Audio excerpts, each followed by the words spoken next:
생명의 생가 이영훈 목사입니다. 오늘은 4월 24일 한 주간의 시작인 월요일입니다. 주 안에서 능력 있는 선한 능력으로 펼쳐지는 한 주간이 되시기를 바랍니다. 생가에서는 레위기서를 묵상하고 있죠. 오늘은 쉬운 5번째 시간입니다.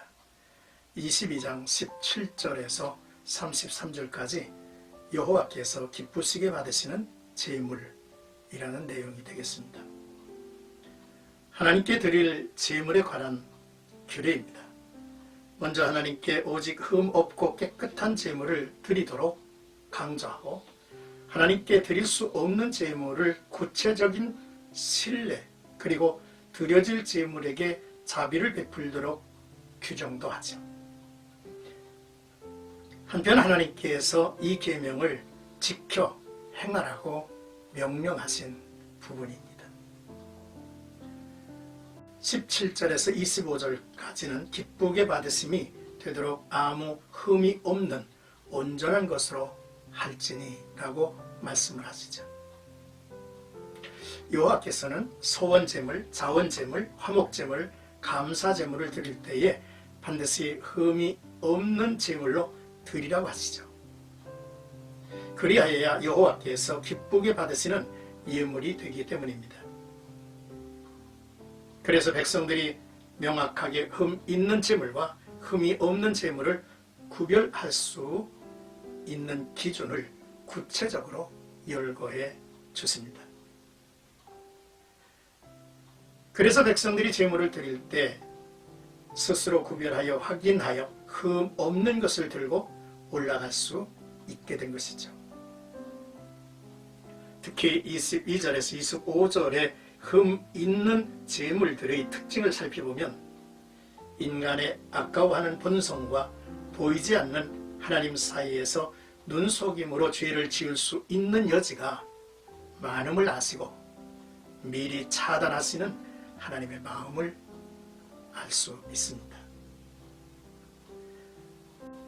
하나님 앞에서 그의 시선이 의식되어야 인간은 진실해질 것입니다.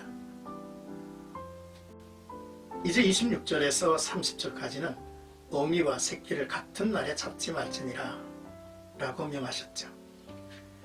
제물로 드리는 짐승의 또 다른 조건과 제물을 먹는 것과 관련된 규례입니다. 먼저 짐승의 새끼를 제물로 삼으면 최소한 생후 8일 이상이 되어야 가능하며, 어미나 새끼를 함께 드릴 때 같은 날에 둘 다 잡지는 말라고 하셨습니다. 이것은 모든 생명체를 향한 하나님의 긍휼과 자비의 정신이 깊이 반영되어 있는 규례라고 말할 수 있습니다. 당시 이방 족속들 사이에는 주술적인 의도나 식도락으로 어미와 새끼를 함께 잡거나 그 새끼를 그 어미의 젖으로 삼는 잔인한 풍속이 성행되었다고 합니다. 타락한 인간의 잔인함을 보게 하죠. 하나님의 창조의 질서 속에서 동물을 제물로 드리는 일까지 하나님의 긍휼이 깊이 깃들어 있음을 우리는 볼 수 있어야 합니다. 감사 제물로 드린 제물은 그날에 먹고 이튿날까지 두지 말아라 라고 하셨습니다. 끝으로 31절에서 33절까지는 나는 너희를 거룩하게 하는 여호와요 라고 하는 내용이죠. 너희는 내 계명을 지키며 행하라. 나는 여호와이니라. 너희는 내 성호를 속되게 하지 말라. 나는 이스라엘 자손 중에서 거룩하게 함을 받을 것이니라.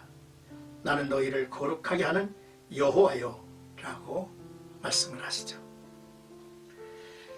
이같이 하나님께서 백성이 지켜야 할 규례를 제정하신 목적은 결코 정죄하기 위한 것이 아니죠. 언약의 백성이 그것을 지켜 행함으로써 당신과 지속적인 교제를 가지고 그 결과로서 영원한 축복을 누릴 수 있도록 하기 위한 것입니다.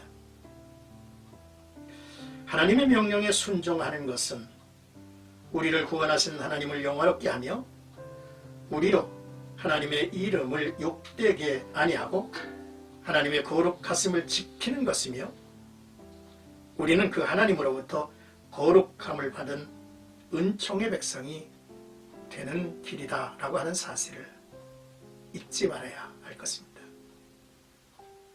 사랑하는 생각가족 여러분,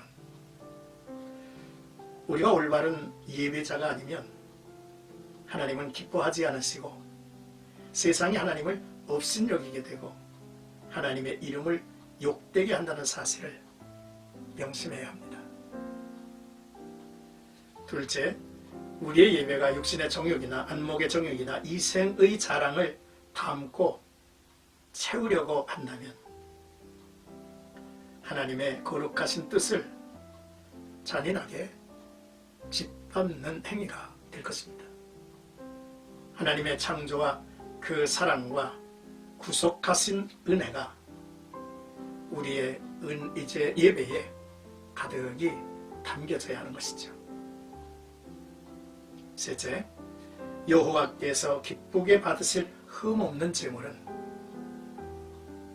짐승이 아니라 우리 자신이어야 한다는 사실을 오늘도 깨닫고 바울이 로마서를 기록하면서 너의 몸을 하나님 앞에 사한 제물로 드리라 라고 하신 말씀을 묵상하며 하루를 보내시기를 주님의 이름으로 축복합니다.